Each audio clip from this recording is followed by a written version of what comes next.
Welcome to Burning Bright, a weekly podcast presenting poetry and prose from Passenger. December 8th, Mars was brighter than at any other time in 2022. December 13th and 14th is the Geminids meteor shower. December 21st, in addition to being the winter solstice, is the night that the planet Mercury will be at its brightest.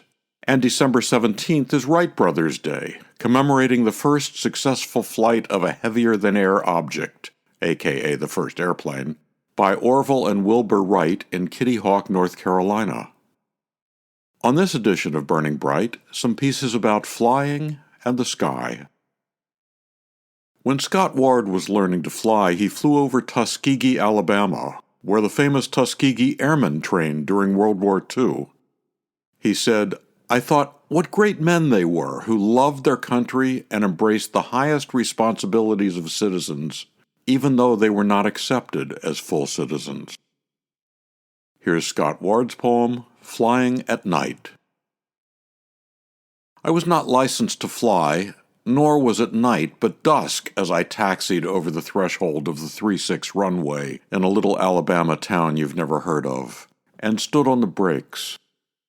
The four-stroke grumbled and missed, spinning the wild prop, sky fading gradations of rose and bruise toward complete black, and the runway lights were coming up, beguiling. A taste of Jack Daniels had cleared my head, and I sat in the cockpit, watching the light fail, and didn't want profound thoughts or deep insight. I knew what I could do with my hands on yoke and throttle. 1 minute, and the runway was a stick of chewing gum sliding away behind me under my wings. 20 more, and cities slipping past me were patches of incandescent flowers, fragments of heaven sown in endless dark. I navigated over Tuskegee, thinking of heroes, those genuine men who give it up and never tell a soul. Scott Ward's Flying at Night from Passenger, issue 66. Next, Arne Weingart's poem, The Weather on Mars. In his poem, he refers to specific regions on Mars. He dedicated the poem to his children, Zoe and Isaac. You'll say that everything is more or less the same, the way you usually do, although we can't help hearing the reports that filter back to us belatedly of conflagrations of dust and vapor ice in the Noachus Quadrant, your last known destination.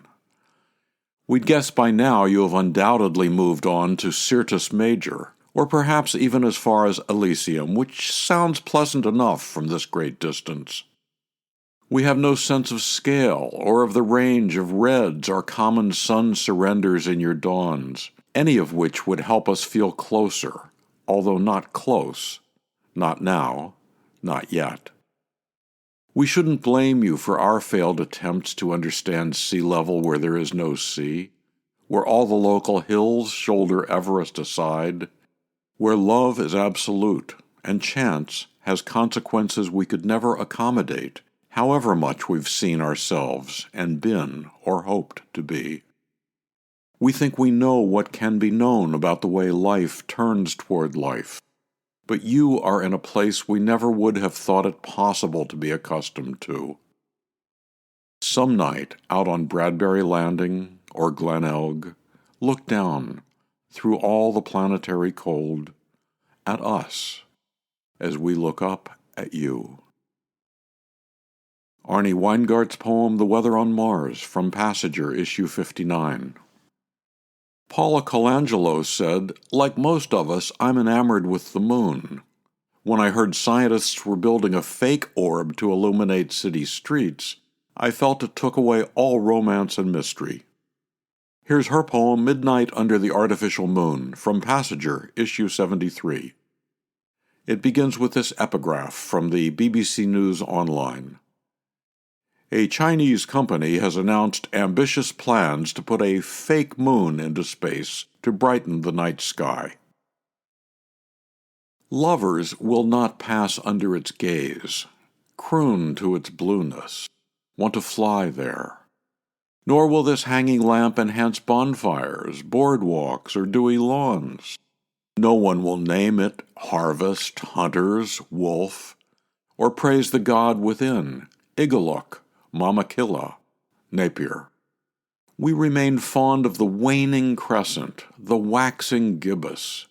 We find faces in deep craters, or imagine civilizations thriving on its dark side.